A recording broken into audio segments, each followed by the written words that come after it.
আসসালামু আলাইকুম। Welcome to my channel. আজ আরও একটি নতুন ভিডিও নিয়ে আসলাম আপনাদের জন্য।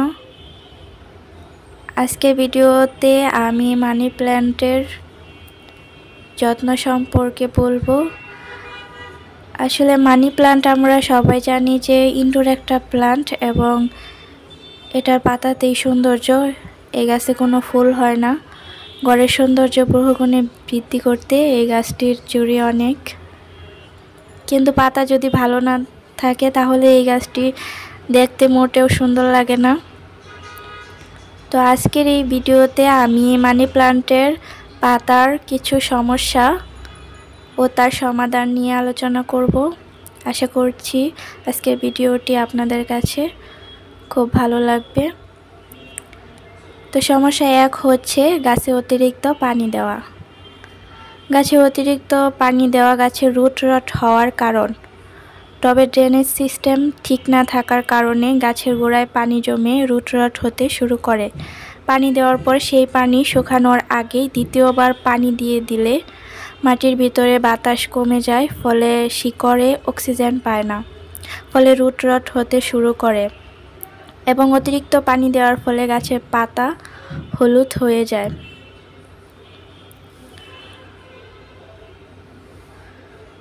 তো মানি প্ল্যান্ট গাছের জন্য অবশ্যই এই বিষয়টি খেয়াল রাখতে হবে যেন ড্রেনেজ সিস্টেম ভালো থাকে। মানে হচ্ছে টবের নিচে যেন ছিদ্রটা ঠিকঠাক থাকে। ছিদ্রটা যদি কোনো কারণবশত বন্ধ হয়ে যায়, টবে পানি জমে থাকে, তাহলে ছিদ্র বরাবর শক্ত কোনো কাঠির সাহায্যে ছিদ্রটা আবার করে দিতে হবে, যাতে পানিগুলো খুব সহজে বেরিয়ে যেতে পারে, অতিরিক্ত পানি। আরেকটা সমস্যা হচ্ছে পানি কম দেওয়া। পানি কম দেওয়ার ফলে গাছ শুষ্ক হতে শুরু করে। এটি বিশেষ করে গরমকালে হয়ে থাকে। এর সমাধান হচ্ছে গাছে পানি কম দিয়েছেন কিনা তা বোঝার জন্য টবের উপরের মাটি চেক করতে হবে। মাটি যদি শুকনো থাকে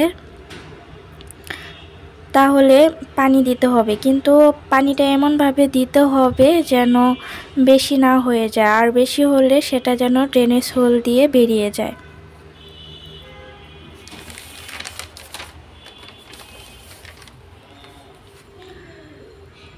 সমস্যা 3 হচ্ছে অতিরিক্ত আলো ও তাপ। অতিরিক্ত আলো এবং তাপের কারণে পাতার আগাগুলো ব্রাউন হয়ে যায়, অর্থাৎ পুড়ে যায়। তো এর জন্য যেটা করতে হবে, এই গাছ শেড পছন্দ করে, অর্থাৎ উজ্জ্বল আলো পছন্দ করে। অতিরিক্ত আলো এবং তাপ থেকে গাছকে সরিয়ে রাখতে হবে। বারান্দা বা বেলকনি কিংবা শেড তৈরি করে এই গাছ রাখলে এই গাছের পাতাগুলো সবুজ থাকে, সতেজ থাকে। আর অতিরিক্ত রোদে রাখলে পাতা পুড়ে যায় এবং পাতার কালারটা নষ্ট হয়ে যায়। পাতাগুলো আস্তে আস্তে হলুদ হতে থাকে নিচ থেকে এবং একসময় দেখা যায় যে পাতাগুলো ঝরে যায়। তো এই ক্ষেত্রে যেটা খেয়াল রাখতে হবে সেটা হচ্ছে অতিরিক্ত আলো বা তাপের মাঝখানে এই গাছ কখনোই রাখা যাবে না।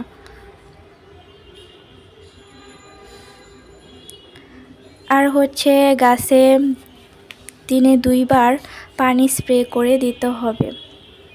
এতে করে পাতার গায়ে যে ময়লাগুলো থাকে সেগুলো দূর হয়ে যায় এবং পাতাগুলো সতেজ এবং হেলদি হয়, কারণ এই গাছ স্প্রে করা পানি খুব বেশি পছন্দ করে। আরেকটা সমস্যা হচ্ছে অতিরিক্ত সার দেওয়া। আমরা অনেক সময় দেখা গেছে গাছের যত্ন করতে গিয়ে অতিরিক্ত যত্ন করে ফেলি। গাছে যতটুকু সার দেওয়া প্রয়োজন তার তুলনায় অনেক বেশি সার দিয়ে ফেলি, সেই ক্ষেত্রেও গাছের ক্ষতি হয়। আর এই পাতাবাহার গাছগুলো যেহেতু অনেক নরম হয়, সেক্ষেত্রে অতিরিক্ত সার এদের জন্য অনেক ক্ষতি বয়ে আনে। তো যদি গাছে ভুলবশত কখনো অতিরিক্ত সার দিয়ে ফেলি তখন কি করব? তখন হচ্ছে বেশি করে গাছের গোড়ায় পানি দিয়ে দিতে হবে, যাতে করে টবে যে ছিদ্রটা আছে সেখান দিয়ে পানির সাহায্যে সারগুলো বেরিয়ে যেতে পারে। পরবর্তীতে মাটির উপরের অংশ শুষ্ক হয়ে গেলেই কেবলমাত্র পানি দিতে হবে। যখন দেখবেন যে উপরের মাটিগুলো শুকিয়ে গেছে তখনই আবার পানি দিতে হবে। আরেকটা কমন সমস্যা হচ্ছে পাতায় কালো স্পট পড়া। এটা মানি প্লান্টের পাতাগুলো অনেক নষ্ট করে দেয়, পাতায় কালো কালো দাগ পড়া। তো এটা কি কারণে হয়? মাটি অতিরিক্ত ময়েশ্চারের কারণে পাতায় ফাঙ্গাল অ্যাটাক বা ব্যাকটেরিয়া অ্যাটাক হয়, ফলে পাতায় কালো স্পট দেখা যায়। মানে মাটিতে যদি প্রয়োজনের তুলনায় একটু বেশি পরিমাণ পানি থাকে, মানে একটু স্যাঁতস্যাঁতে ভাব থাকে, সেই ক্ষেত্রে পাতায় কালো কালো দাগ পড়ে যায়। তো এরকম হলে কি করবেন? যে কোনো সিস্টেমিক ফাঙ্গিসাইড হাফ চা চামচ নিয়ে হাফ লিটার পানিতে দিয়ে ভালোভাবে মিশিয়ে গাছে স্প্রে করতে হবে এবং মাটিতেও দিতে হবে। সর্বোপরি কথাটা হচ্ছে মানি প্ল্যান্টের গোড়ার মাটি ভিজে রাখা যাবে না। মাটি শুকিয়ে গেলেই কেবল পানি দিতে হবে এবং এই গাছটা শেডে রাখতে হবে। ঘরে রাখার ক্ষেত্রে কিছু সতর্কতা অবলম্বন করতে হবে। যেখানে আলো প্রবেশ করে এমন জায়গায় রাখতে হবে, কিংবা মাঝে মাঝে ঘর থেকে বের করে রোদে দিতে হবে। আর হচ্ছে অতিরিক্ত তীব্র রোদে কখনোই এই গাছটিকে রাখা যাবে না। আর পাতায় যদি কালো স্পটগুলো বেশি পরিমাণে থাকে তাহলে ফাঙ্গিসাইডটা 7 দিন পর পর স্প্রে করে দিতে পারেন, তাহলে কিছুদিনের মাঝখানে এই সমস্যাটার সমাধান হয়ে যাবে। আমি এই ভিডিওতে যে বিষয়গুলো শেয়ার করেছি সেই বিষয়গুলো মেনে যদি আপনারা এইভাবে মানি প্ল্যান্টের যত্ন করেন তাহলে আশা করি আপনাদের মানি প্ল্যান্টও অনেক হেলদি এবং স্বাস্থ্যবান হবে এবং পাতাগুলো অনেক সুন্দর হবে।